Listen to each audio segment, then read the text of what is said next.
Shamsul Harris மரணம் குறித்த விசாரணை துரிதமாக மேற்கொள்ள வேண்டும் என்று சம்சுல் ஹாரிஸ் குடும்ப வழக்கறிஞர் டத்தோ நரன் சிங் அராசிங் வலியுறுத்தினார்.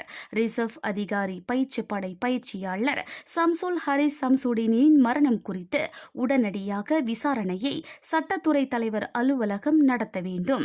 இரண்டாவது பிரேத பரிசோதனை முடிந்தவுடன் உடனடியாக விசாரணை நடத்த உத்தரவு பிறப்பிக்கப்பட வேண்டும்.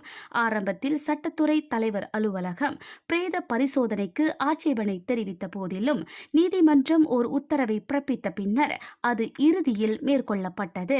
இதன் பின்னர் மரணத்திற்கான காரணத்தை அடையாளம் காண பிரேத பரிசோதனை கோரப்பட்ட ஷாரா வழக்கை போலவே உண்மையை அடைய ஒரு விசாரணையும் கட்டாயமாக்கப்படும் என்று நான் நம்புகிறேன் என்று செமனியில் உள்ள கம்போங் ரிஞ்சிங் ஹுலு இஸ்லாமிய மையத்து கொள்ளையில் சம்சுல் ஹாரிஸின் உடலை தோண்டி எடுத்த பிறகு அவர் செய்தியாளர்களிடம் இதனை தெரிவித்தார்.